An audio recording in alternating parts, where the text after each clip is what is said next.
Sponsored by the Dunleary Ratdown Local Enterprise Office. You're listening to Business Eye with Joe Dalton and Simon Haig.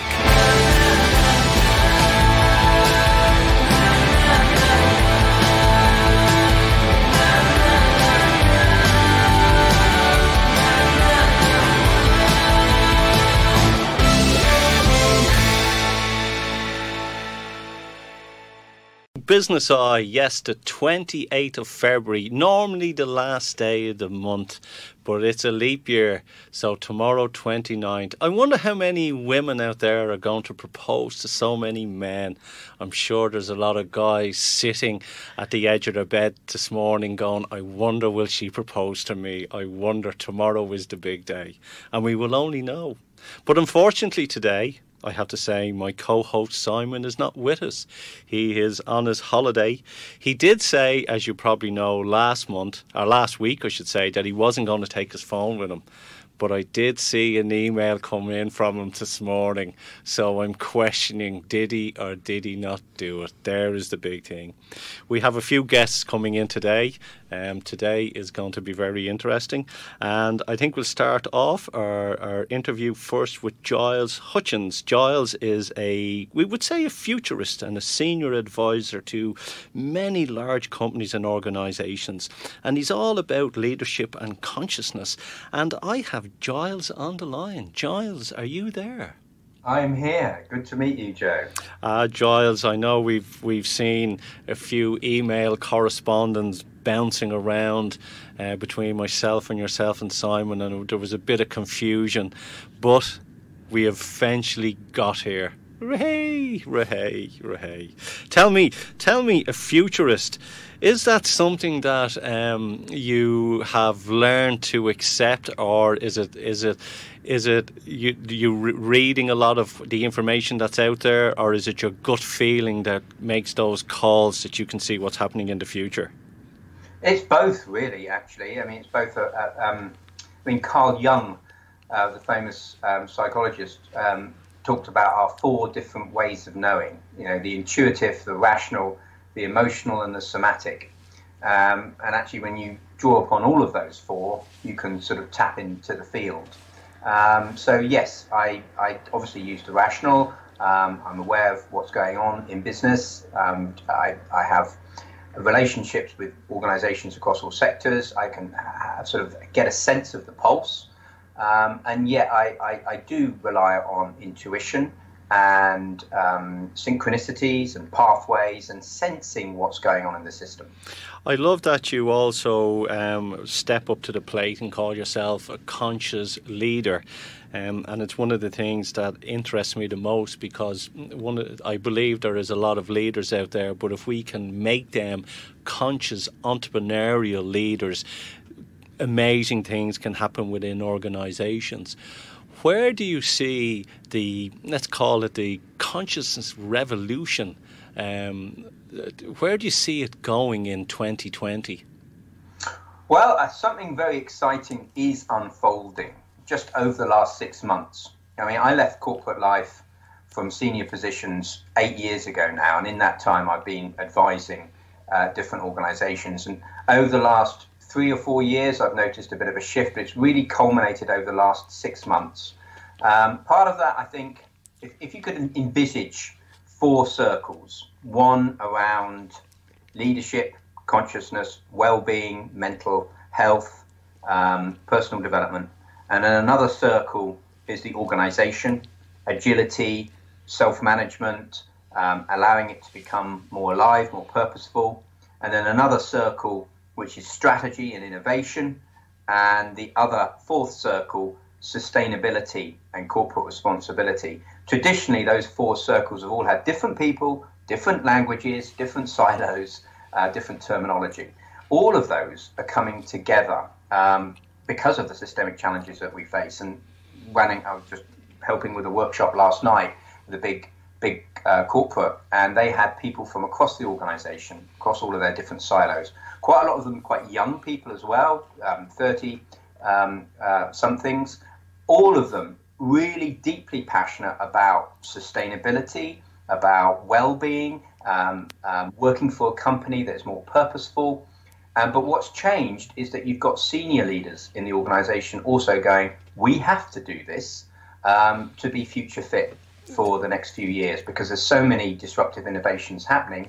Unless we can be more conscious as an organisation and attract and retain high quality talent, we're going to struggle. It's interesting because I know that there is some large multinational companies, especially try to bring consciousness into their organisation in America, and they found it quite difficult. They were reading up on it. They wanted the company to be more aware. They wanted to introduce this into their leaders, and they struggled. They struggled trying to roll this out right across the globe. So, and that was only in maybe the last 2 years or so. So it's interesting that there is that movement. I know that you said that you were in corporate life for many years and you left it. And I think that's where there's a collective consciousness. I think there is a movement that people now really care. They want to see changes because we see things that are happening externally in our organisations. We can see things that are happening internally. That's with the likes of gossip and the likes of middle management, micromanagement, and people I think are ready for that change. And like what we've done here as well, we've created the Conscious Business Academy. And I know you mentioned 4 circles there. We're talking about, we've seen that there's an issue with culture. We see that there's an issue with leadership. We see there's a concern with selling, and we see there's people want to know, is there a mindful way of marketing as well? So with all this happening, it's exciting. It's really exciting with what's coming down the line. And with more companies kind of going, we're interested in this, but we don't know how to do it. Do you think that's opening up a huge, big industry that we haven't really absorbed yet? Well, as I say, I think the silos are there. The depth of knowledge, so if we take a step back a bit, what the real shift that's happening is a shift in way of thinking, a way of perceiving, a way of relating to life itself, not just in business.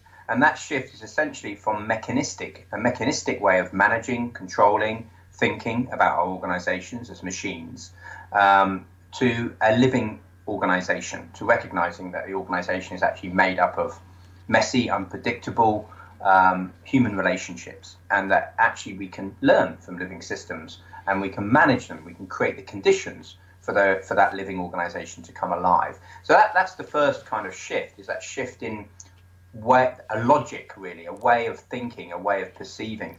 Today, still, much of the MBAs, business schools, content, tombs of leadership development work that's out there is still largely mechanistic. So that's why myself and Laura Storm wrote the book Regenerative Leadership, really to put a flag in the ground and say, look, here is how we can learn from living systems, and this is how we can apply it to all of our organizations, regardless of sector and size. And yes, around the regenerative space, I think there is an exciting revolution happening. I think it's important for us to cross the silos of culture, well-being, sustainability and strategy. Otherwise, it kind of falls too much into, this is about making the organization more sustainable, or improving mental well-being, or finding a purpose. Well, actually, it's all of that and more. It is more, because a lot of organisations will, the senior management, say MD or the MD, management directors, yes, CEOs out there, they will probably, a lot of them will sort of look at the business from a financial, so there's an accounting background, and they're looking at, when they're looking at an organisation, they're looking at the building, they're looking at the cash flow, they're looking at all these things that to them, what is money and what moves the company forward. But I think you are right. I think people are looking at other ways and looking at stuff that will help a business grow, and it's not to do with the office, the building, the numbers that are on the balance sheet. It's the human relationships. That's what makes our businesses thrive. Yeah. And it's quite funny how we've assumed that we can kind of digitize our way. I mean, I used to work for a big management consultancy, and we would implement IT systems. Now, we would wrap some process change and people change around that, but it's essentially about implementing IT systems, which of course now those organizations are struggling to try and upgrade because of legacy issues. I think we've moved a long way over the last 20 years that I've been in business. I think what I'm trying to emphasize is that we could still get caught on it either falling into the culture change or the strategy or sustainability. And I think what I'm sensing happening over the next few months and into the future is that actually those silos are coming together. So the conversation is now more pervasive across the board about, well, what is the purpose of our organization?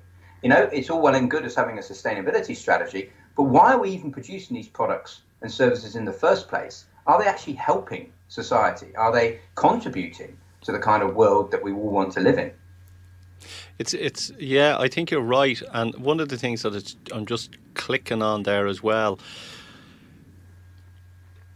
we spend more time in work awake than we do in our normal day. You know, we all go home, we have 8 hours sleep at night, but on a weekly basis we spend more time. And organisations have, in the past, were just companies. And can we not just kind of say to people, look, let's turn these into you know, communities. You know, the people that you're working with on a day-to-day basis, you probably know more about them than you do actually about your neighbours 3 doors down or the people that are living in the apartments above and below you. So these people matter in your life. And is it not a time that companies don't look at it as an organisation, they don't look at it as a brand, but look at it as a community that everyone is thriving and helping everyone within that organisation? Because we know we only know 25% of people, and that's 75% of people we don't know, and they could be struggling. But if we're more aware and be more conscious about what's going on, a business could be a community, and if it goes that route, it'd be very interesting to see the results that it has in purpose and profit within the future. Totally. I couldn't agree more. And I think what underpins why we struggle at the moment with communities is because of the ideology around the machine thinking, but also around how we project our view onto how life is, that we assume it's innately competitive. Everything's dog-eat-dog competition.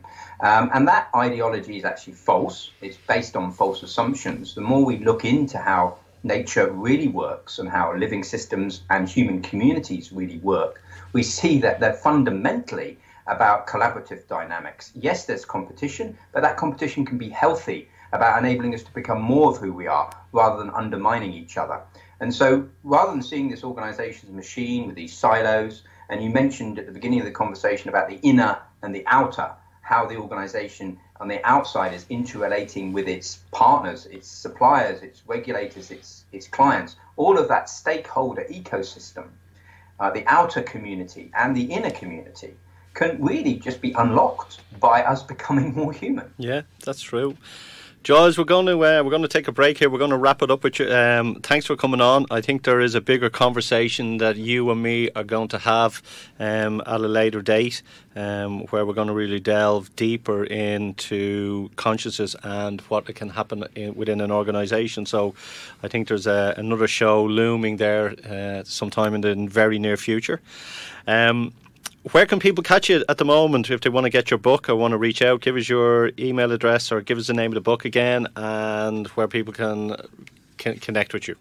Regenerative Leadership is the book, and there's a website for the book, www.regenerativeleadership.co. You can find me at gileshutchins.com, so that's GILESHUTCHINS.com.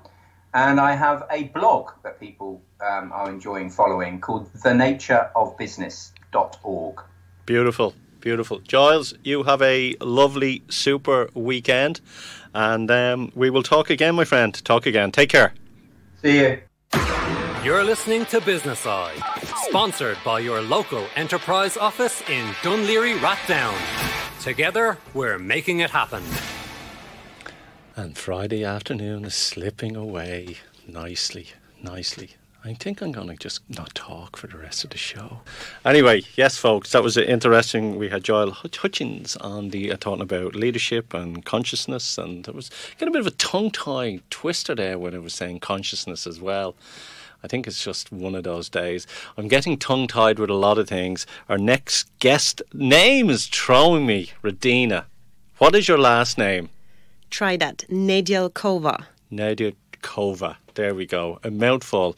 Text in if you can spell that, please. We will be delighted with that. A LinkedIn expert in HR, helping people be the best they can be online, so the possible future employers may continue on that conversation with them.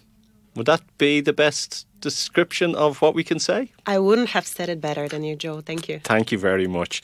So you were, before we get into that, you're only back in the country.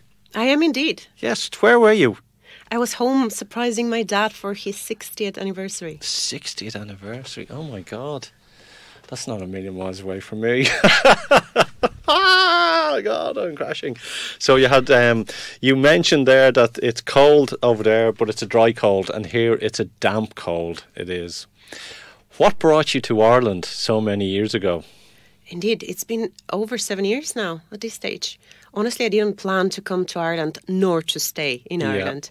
I knew only Guinness, leprechauns and sheep. Which are all it's quite strange. a drunken leprechaun riding a sheep. Basically, that's it, yeah. That was the story I had in my mind. And it was for personal reasons. My boyfriend at the time, he got a job at Google. And who says no to Google, right? So I followed. And then 4 months later, I ended up in my dream job, working at LinkedIn. Oh wow, yeah. So LinkedIn, I'm fascinated with LinkedIn because it seems to have the claws into every business, and the trends can see what countries are having, an explosion, or what ones are going into recession because they're so vast. But I'm also at the moment quite concerned about LinkedIn. Because are they getting so much control that people are relying on the product so much? Will they start dictating to people of what they can do and what they can't do? And will it then end up being just like another Facebook? That's a good question. Well, it is the biggest professional network at the moment, and it has over 650 million members. It is powerful. It is a monopoly. To your question, in terms of dictating the rules, to a certain extent, yes. But you do want to separate your personal brand from your professional brand. Explain. So you mentioned Facebook, and there are other social media channels that people are using, particularly youngsters. Have you heard of TikTok? Yes. My daughter asked me, could she get on it the other day? I went, no, she's only 7. Oh, fair enough. Yeah, I'd say that's probably the starting age for TikTok. Yeah. But all of the social medias have been created with the purpose of driving interaction online. So if you think about Facebook, it's where you interact with your family and friends, former colleagues. It's a bit more informal space. And this has been the purpose of it. LinkedIn has been created to serve as a bridge between the professionals worldwide. So its purpose is entirely focused on creating your professional image online.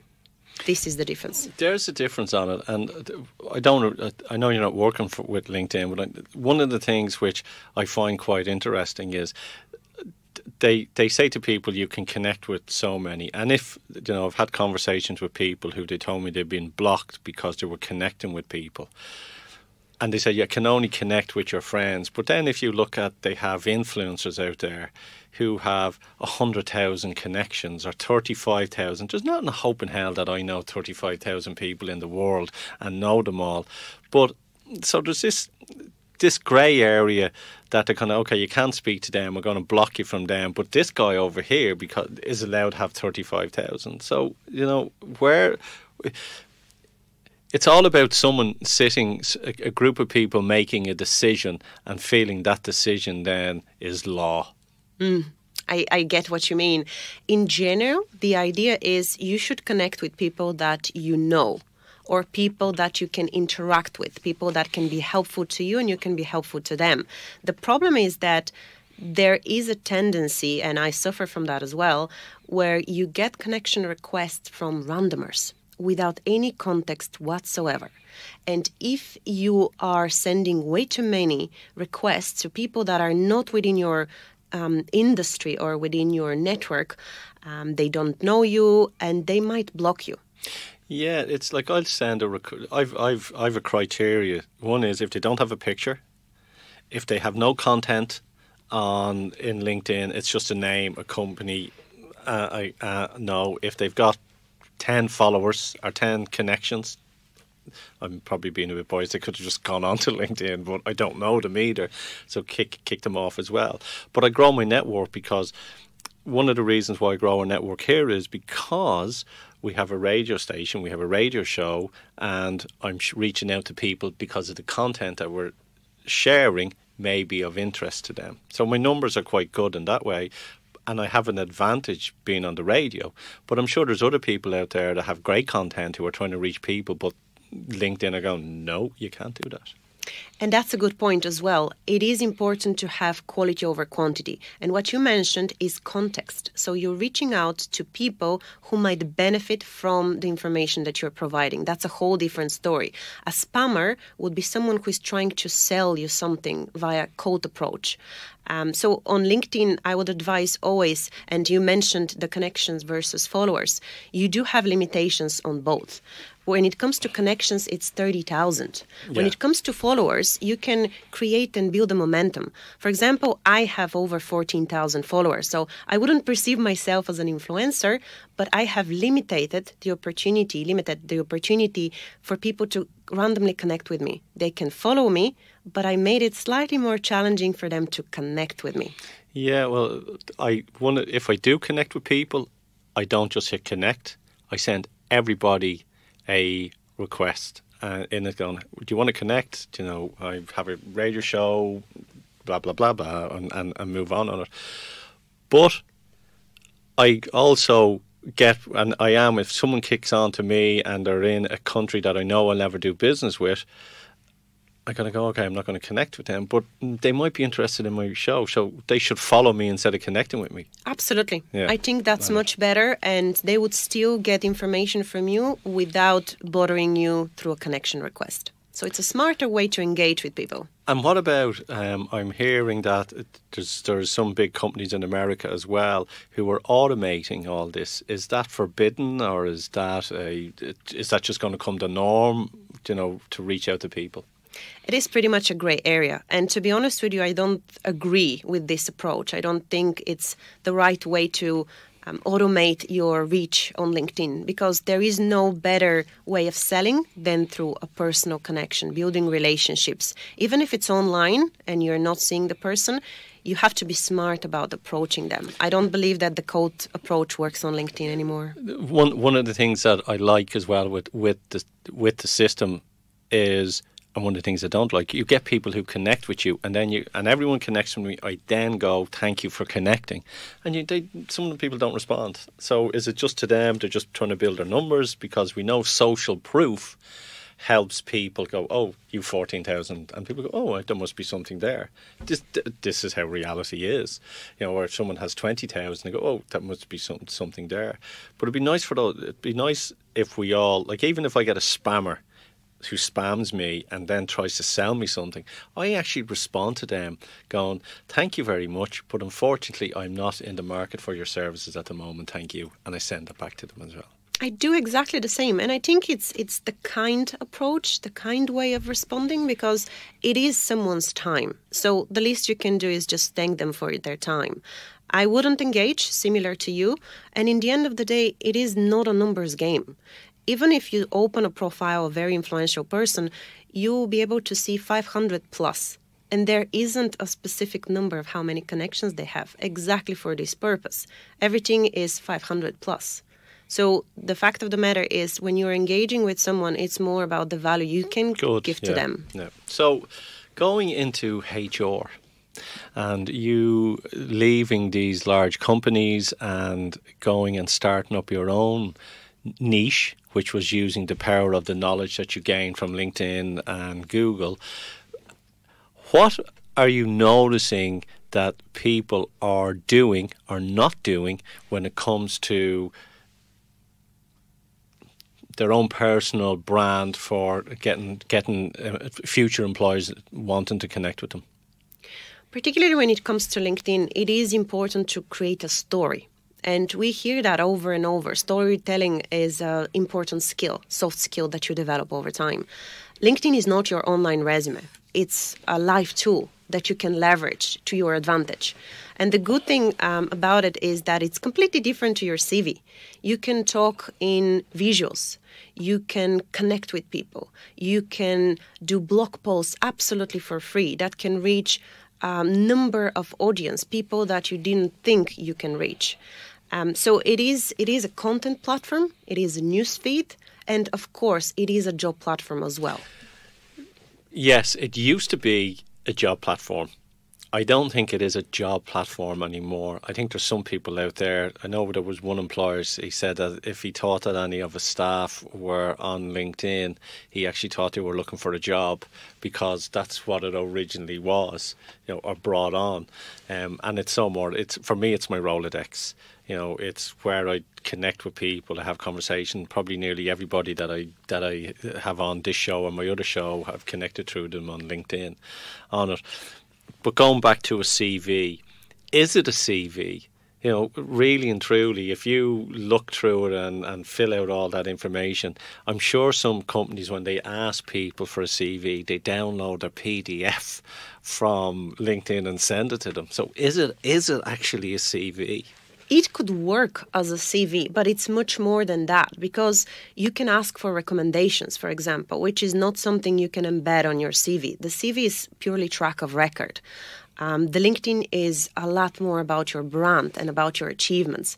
So I would say, yes, it's a good practice to download the PDF version of the LinkedIn profile, but the more information you provide, the more you give about your personality and your professional expertise. And you're so right. A lot of employers still do have the mindset that if someone is on LinkedIn, they're looking for a job, and they're completely forgetting about the fact that every company now has to focus on their employer branding, and each employee is a brand ambassador.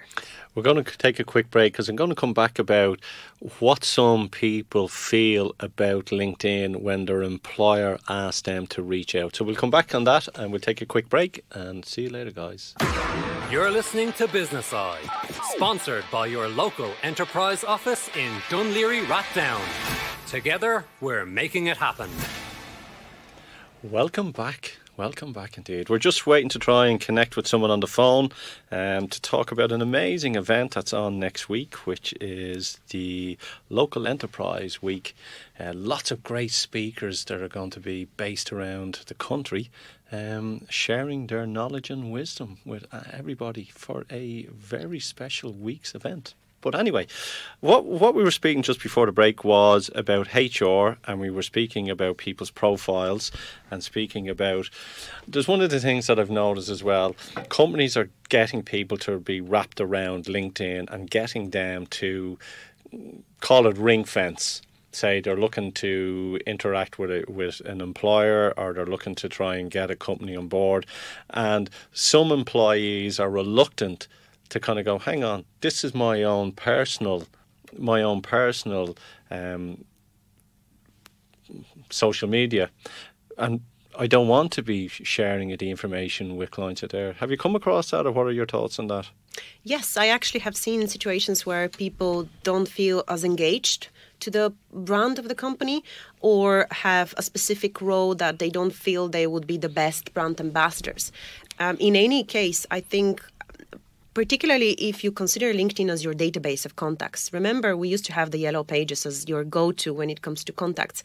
Now, whenever you know you have an interview, you go on LinkedIn and you try to see the profiles of the people that already work in this company. So if you appear as an employee of a certain organization, it's highly likely that someone is going to check you because they're coming for an interview. So from that point of view, I think it's helpful to embrace, to a certain extent, the mission and the goal of your employer. That doesn't mean that you have to do an over promo for them, but you have to also communicate what you feel comfortable with and what you don't. So if, say, someone is looking to move from one employer to another, one of the things they should really look at then is their LinkedIn profile. And is that important that they have a engaging image, that their bio or about is very much eye-grabbing or creating curiosity? Like, is there certain things that if... Like for me, I have it to attract people to do business with. So I'm not looking for to be recruited. But is there a way that you can do it that get people to stand out and go, okay, yes, we've got the CV here. Let's look at LinkedIn. Okay, this is the candidate. And the other part of the question I want to ask as well, has there been cases where people have had great CVs, but when you've looked at their LinkedIn profile, they haven't matched up and they haven't been called for an interview? Absolutely. And when it comes to the first part of your question, I think the About Me or the summary section is pretty important. It is basically your mini cover letter. As you said, in your case, you're not actively looking for a new job. So the purpose of your summary is to attract potential clients. If you're a job seeker, then obviously your goals are to identify the right employer and the right position for you. So I think if I can give an advice to all the candidates out there, definitely utilize all the different sections of your LinkedIn profile, because it provides additional impression about who you are, both as an individual and as a professional.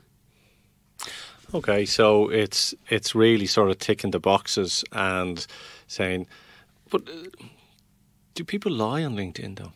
Of course they do. You always try to identify who is lying and who is not, but you asked me about the good CV and then the bad LinkedIn profile. Yeah. A lot of the engineers are really fed up of being approached on LinkedIn for various of roles that might be not even in their span of interest.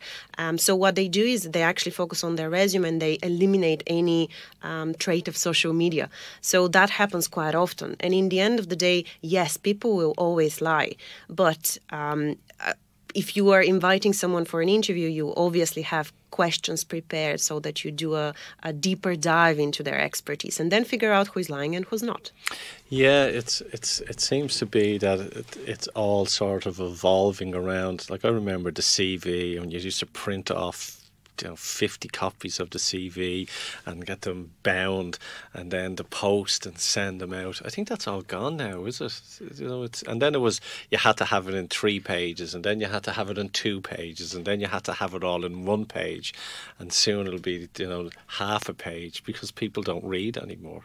Oh, you'll be surprised. There are people that still bring their CVs to a specific company. And it really depends on, of course, the industry. The hospitality sector and retail, for example, are the ones that still accept resumes when you show up in the shop or in the cafe or in the bar. And there is no one-size-fits-all in terms of the length of the CV. One thing that is valid, though, in any case, is that it has to be user-friendly. It has to be readable. What about video, the power of video as a CV on LinkedIn, or just generally? I personally love that. I think it's authentic. It's a very different way of approaching your resume. Still, if you think about compliance and doing the right thing, now the HR in me is speaking, you still have to have something in writing, like your track of record. Yeah, okay. But I think you've a probably better chance of getting an interview if you have someone who does a video. You're going to go, okay, this person has made that extra little effort and probably will be called in for it. One other thing which scares me as well when I'm looking at people, say someone will connect with me and I look at their profile, and one of the things that I look at is their employment records. I don't know why I'm not connected with it, but if I see someone who has a year here as a manager and then 6 months here as a manager somewhere else, or 4 months here as a manager, or a year somewhere else, it kind of brings up in my mind is what's happening within this person's journey. And other people will say, well, that's what people do now. People just jump every 6 months or a year, and that is no longer a concern.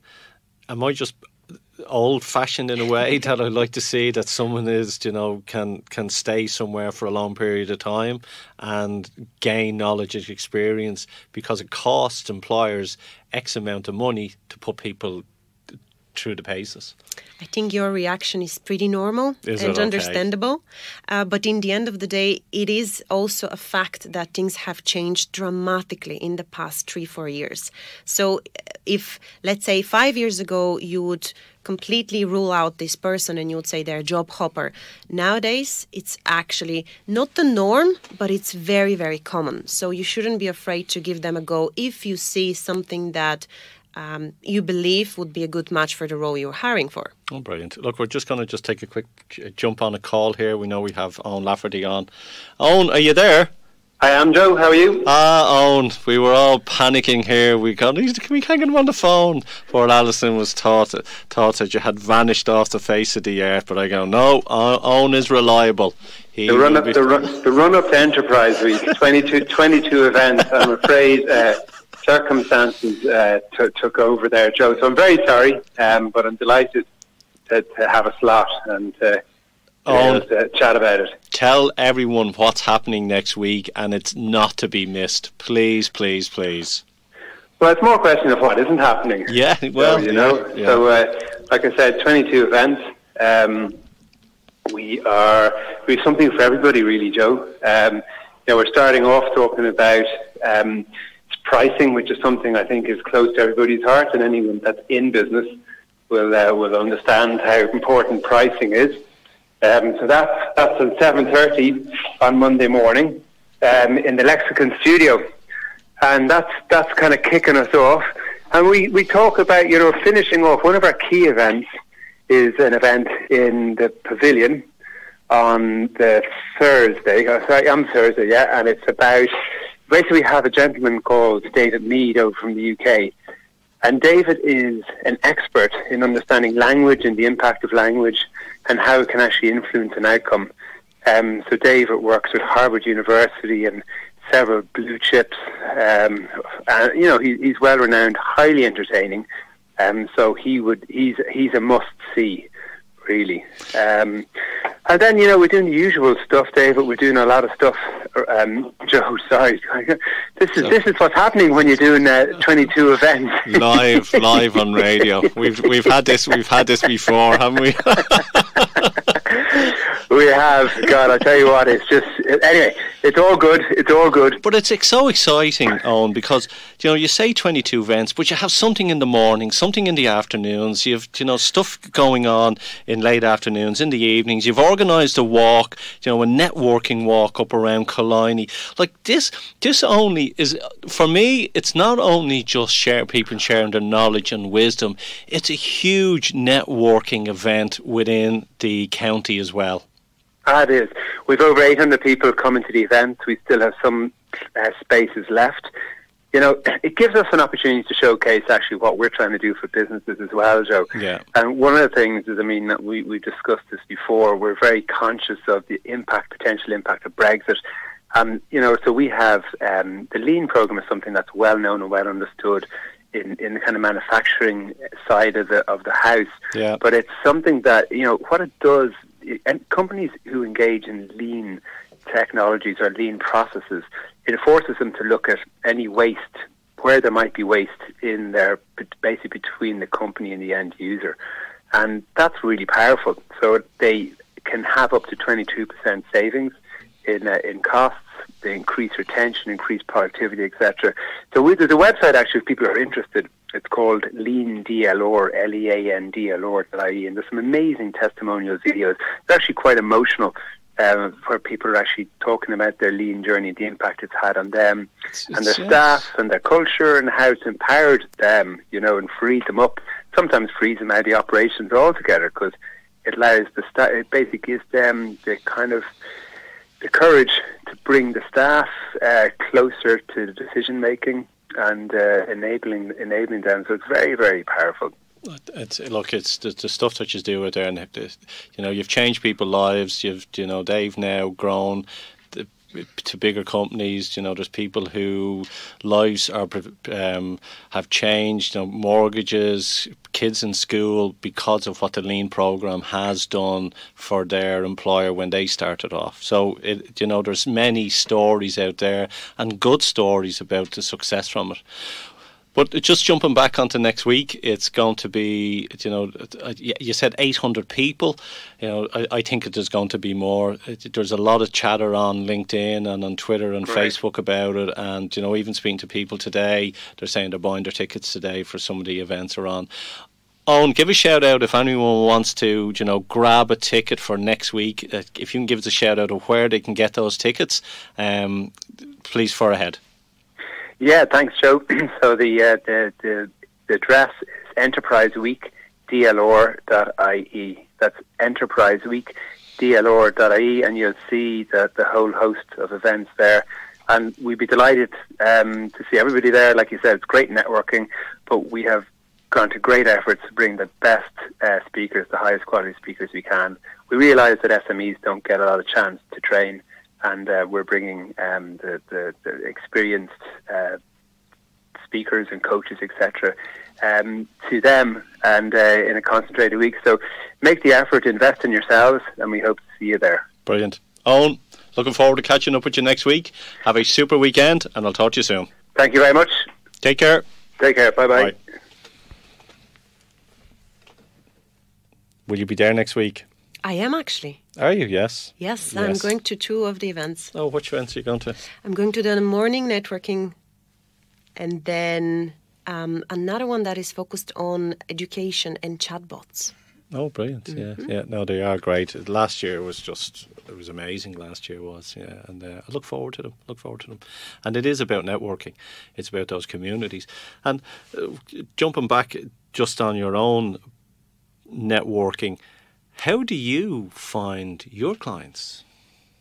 Well, I've been pretty privileged. Coming from recruitment and HR background, my LinkedIn network is quite big, and I've managed to keep good relationships with a lot of the people I've worked with over the years. So I know it might sound funny, but all of my clients have been coming through LinkedIn or referrals.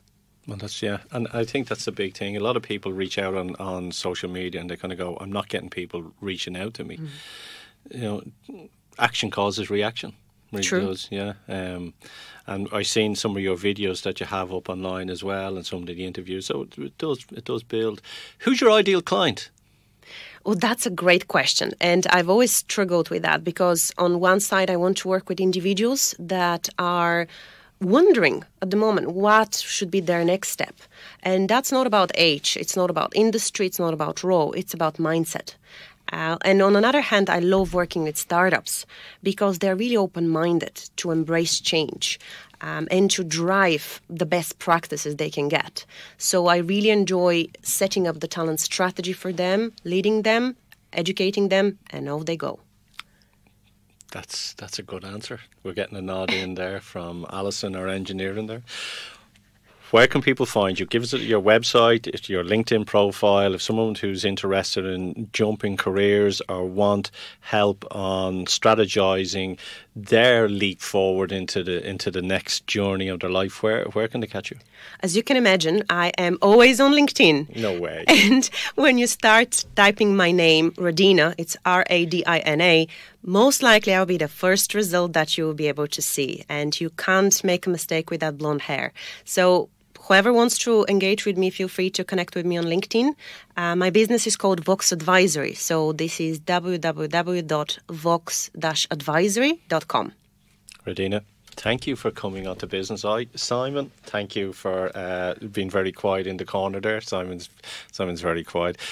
I just had a terrible thought. I think Simon's sitting on the beach. I won't go there.